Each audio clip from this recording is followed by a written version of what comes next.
রিমি এসে পাশে বসল আনিসের। বলল, এই রাজ্যটাকে তোমার ভালো লাগছে? এটা আমাদের রাজ্য। আনিস বলল, তোমাদের রাজ্য মানে? এটা কি পৃথিবীর বাইরে? রিমি হাসছে। সে হাসির শব্দ অন্যরকম, মনে হচ্ছে যেন গানের সুর বাজছে। আনিস বলল, আর রহস্য ভালো লাগছে না, খুলে বলো। রিমি বলতে লাগলো, আমি পরিকন্যা।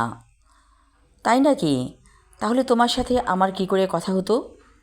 রিমি বলল, আমি একজনের উপর ভর করেছিলাম, তার নামও রিমি। সে আছে, কিন্তু সে তোমার সাথে দেখা করতে আসেনি, এসেছি আমি। আর আমি তোমাকে পরীরাজ্যে নিয়ে এসেছি।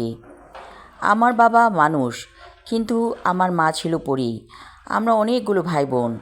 শেষমেশ বাবা যখন মারা যায়, আমার মা আমাদেরকে নিয়ে পরীরাজ্যে চলে এসেছিল। এখানেই আমরা থাকি।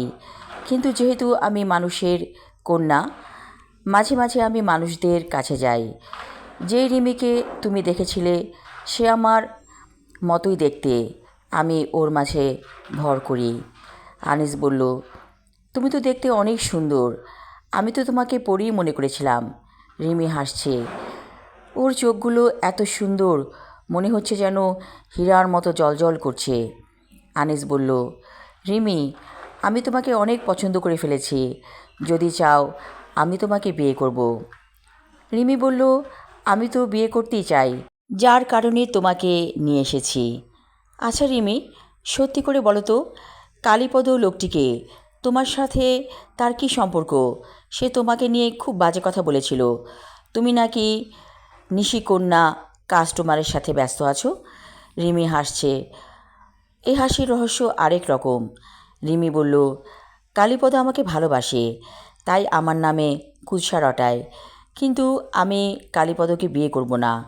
ওর এই গায়ের রং আমার একেবারেই সহ্য হয় না। কিন্তু সবসময় সে আমাকে পাহারা দেয়। আনিস বলল, তাহলে তো সে আমাদেরকে মেরে ফেলবে, কি বলো, তাই না? রিমি বলল, সেটা সে কখনোই পারবে না। তোমাকে আমি এমন একটা জিনিস দিব, যে জিনিসের কারণে কালীপদ তোমার কাছেও আসতে পারবে না। তাহলে এখনই জিনিসটা দাও। রিমি বলল, না, এখনও সময় হয়নি। হঠাৎ প্রবল ঝাঁকুনিতে আনিসের ঘুম ভেঙে গেল। উঠে দেখল সে বিছানায় শুয়ে আছে। ওর জন্য খাবার আনা হয়েছে। কালীপদ বলল, খেয়ে নিন আপনার খাবার। কোথায় ছিলেন এতক্ষণ? আনিস বলল, ঘুমাচ্ছিলাম, এই আর কি।